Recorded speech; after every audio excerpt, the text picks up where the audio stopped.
there are a handful of very exciting new additions to the Congress, and just wanted to spotlight some of their new experiences. Mondaire Jones. Yeah, Mondaire Jones, the congressman from New York's 17th district, was recently elected. He's a freshman Congress. And yeah, one of my favorite things about the more freshman, millennial members of Congress is that they do use their social medias to kind of give their followers, a little look inside what's going on, what's going on. Yeah, it adds transparency to the process for sure. Yeah, exactly. That was one of the cool things I'll admit about when AOC got to Congress and she was live tweeting the whole freshman Congress orientation process, and also another good exchange. I don't know if you saw this, but there was a really wholesome exchange between Cori Bush and Ilhan Omar about how one of the really difficult things about being a working class person and going to Congress is how expensive it is for all the professional wardrobe and attire. And,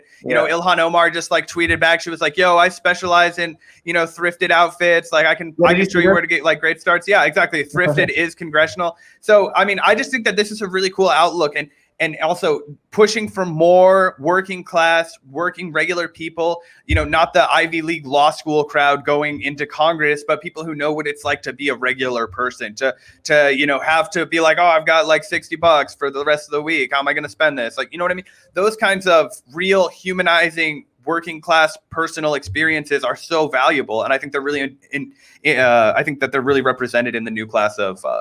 Agreed. Wanted to take a quick listen to this to see what Mondaire had to say. Hey everyone, it's Mondaire Jones checking in. It's the first official day of orientation and we're here at the Capitol. I'm so excited to be here with my colleagues. We've got the best freshman class in United States history. The 117th Congress is going to be so lit. And I'm looking forward to spending more time with my colleagues from all across the country. We've had some great conversations already. And of course, I'm looking forward to building back better with the Biden-Harris administration.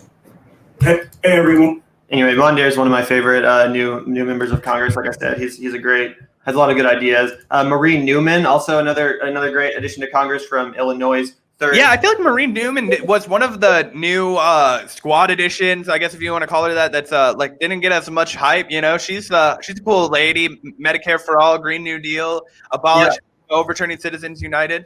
I don't think she's maybe as active on social media. It might be an age thing. So it might be because of that. She's just not as engaged on her socials as someone like AOC or Jamaal Bowman is. But again, yeah, like you said, she's in favor of a lot of the right policies, and she's right along there with Jamaal and Mondaire as representing the new wave of ideas and new generations, what they priorities in Congress. So I thought this was a great photo. Are you ready? Washington, another good one from Cori Bush.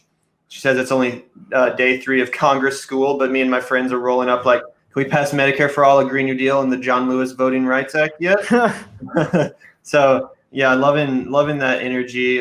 Hopefully they get at least one of those things passed, and I imagine it would be the John Lewis Voting Rights Act. Yeah, that's probably why she threw that in there at the end, because she knew we weren't going to get the other two. Yeah, it is a bummer, right? And I cannot wait. I am so excited. Cori Bush, I think, is without a doubt the candidate that you and I are both, not even candidate, congressperson-elect.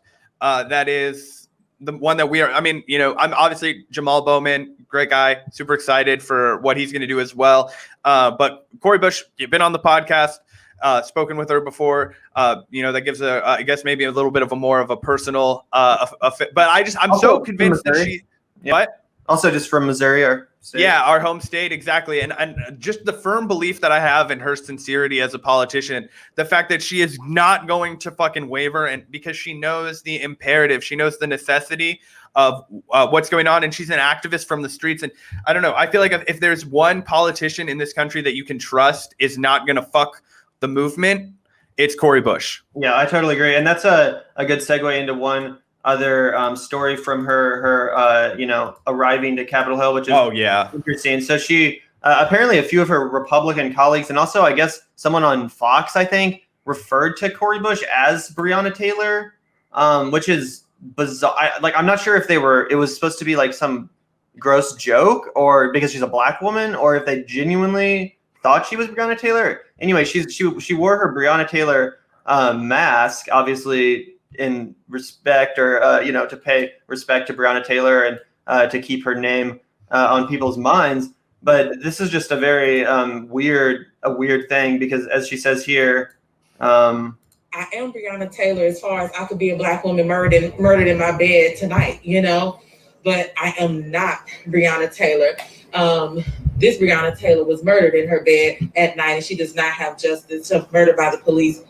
And I just want people to, look at the cop walking in the background while she said that. What's happening in other parts of the country.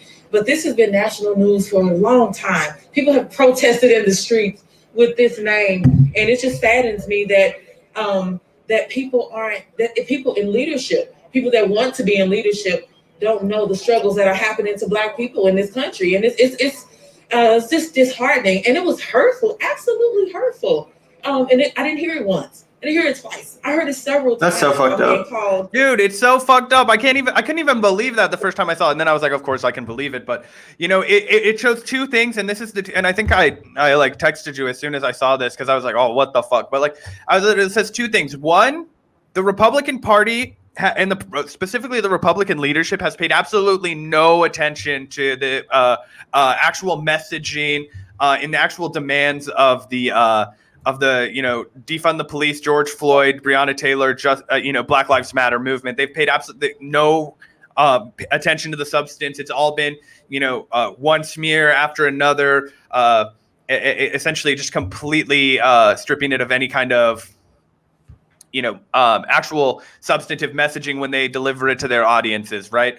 And then two, it just shows the kind of blatant racism that any particularly a working class Black woman, but any woman of color is going to experience when they arrive on the Hill. And I think it's indicative of the more structural, a lot of times the well-to-do people like to pretend that racism is a problem amongst the poor whites, but it's also very much a problem among the affluent whites. And I think that is evidenced clearly through the experience that Cori Bush is articulating here. And I think it's important that we recognize that that it's not that racism is not class exclusive. That's a great point. And also, I'm so proud of Cori Bush. So many people, when they get elected, they kind of drop their more radical language, and they kind of move away from their more radical positions. But Cori Bush is here. She just got to Congress, and she's still repping defunding the police, and of course breaking it down into terms that are a little bit more understandable for maybe folks that aren't aware of what defund the police actually means. Decarcerating, abolishing private prison, and divesting from mass incarceration and militarized policing, and instead to invest in communities. So it's great that she's actually continues to rep this movement and continues to explain it. And also, it just struck me, we were looking at the hideous, odious rhetoric of the Marjorie Taylor Greene and Donald Trump, and just compare that to Cori Bush, who says we have to govern from a place of love. My love means that I want every single person to live a decent life, not making these stupid distinctions between political ideology or whatever. And that's what separates these Congress people. Also, removing all of these things from this horseshit concept of meritocracy, right? Like, you have to compete for food. You have to compete for healthcare. You have to compete for a roof overhead. How about we're the wealthiest, most developed society of all time in this world, and we can give people fucking healthcare and a place to live and food to eat, and you can shut the fuck up about how it cost you some extra money with your taxes. How about that? Yep. So obviously we've talked about her so much in the show, and as you mentioned, she was one of our first interviews here at the Vanguard. Everyone go check that out if you haven't. Which also, just to be honest with everybody, we had no platform, we had no following. We just earnestly reached out to Cori Bush and said, hey, we really believe in your politics. We're trying to start this new thing. Would you talk to us for a half an hour? And she said yes. So many politicians never hit us back. She was somebody with the national platform, somebody who was, really doing on the ground work, a busy woman, had just been hospitalized for being sick, and she still took the time to talk to us. And I'll always be grateful to her for that. It really was a special moment for us at the Vanguard. We were like, okay, we really can do this. And so for the fact that she did that for us, I mean, she's always going to be a number one for me. But just on top of all of that, everything that she's done politically and everything that she'll continue to do, it just makes me extremely excited. I think she's the best we can hope for when it comes to the intersection of electoral politics and activism, if you know what I'm saying, because she comes directly from the activist world, obviously a Ferguson organizer, continually on the streets for BLM, even after being elected. And now, yes, she has been elected to Congress. But I do think, as we've said so many times, that she will bring those values from the streets into, Washington, D.C. and continue to rep the movement that she's always stood by, continue to rep the people that she's always represented. So I just think it's so important as, a model, too. This is the kind of human being that we need to be electing to Congress, someone that is an activist, someone that's, not afraid to get on the streets and protest for the rights of their fellow community members.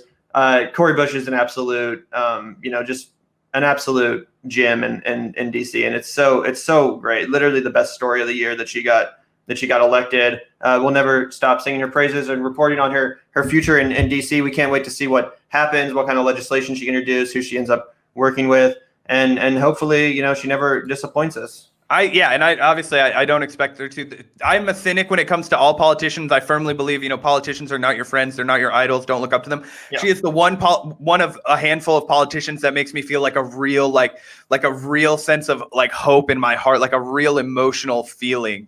That's, who knows, right? But I for right now, I'm going to go ahead and say that I handedly will happily put my faith in Cori Bush to lead and to, be just a stalwart of the left and somebody firm in their conviction and advocating for the people.